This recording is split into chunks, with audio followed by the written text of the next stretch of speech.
আসসালামু আলাইকুম। আশা করি সবাই ভালো আছেন। আমি আজকে হর্ষব বেল্লাল ভাই এবং জুয়েল ভাইয়ের উদ্দেশ্যেই কিছু কথা বলবো।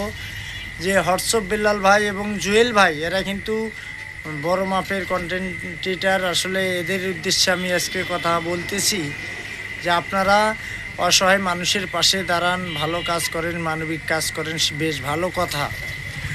আপনারা প্রবাসীদের নিয়ে এদের দুঃখ কষ্ট কথা এগুলো আপনারা তুলে ধরেন এবং আপনাদের পেজের মাধ্যমে আপলোড করেন, কারণ এরা আপনাদের ডাকে কিন্তু সাড়া দেয়, সবসময়ের জন্যেই থাকে আপনার পাশে। কারণ যখন আপনারা একটা অসহায় পরিবারের পাশে দাঁড়ান কিংবা একটা দরিদ্র পরিবারকে একটু সাহায্য সহযোগিতা করেন, তখন কিন্তু এই লোকগুলা ফান্ড কালেক্ট করে আপনার এই মনে করেন যে দেয়, টাকাগুলা দেয় অসহায় মানুষের হাতে। তো এই জন্যে আমি বলবো যে এরা প্রবাসীরা যে কষ্টে থাকে এদের কথা কিন্তু আপনারা তুলে ধরেন না। কেন ধরেন না?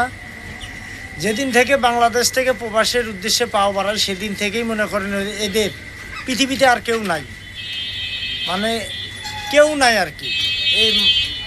এইটা উদ্দেশ্য করে কিন্তু তারা যায়, 5 বছর 7 বছর পরে সে আসে।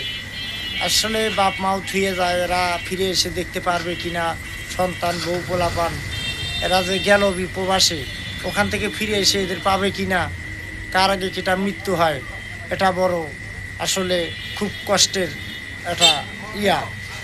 তা এখন আমি বলবো এরা যে কষ্ট করে, এদের আকামা থাকতে পুলিশে ধরে নিয়ে যায়, কাজ পায় না, দালালি চিটারি বাটপারি করে, মানে এদের দুঃখ কষ্টের মানে লাঞ্ছনার শেষ নাই।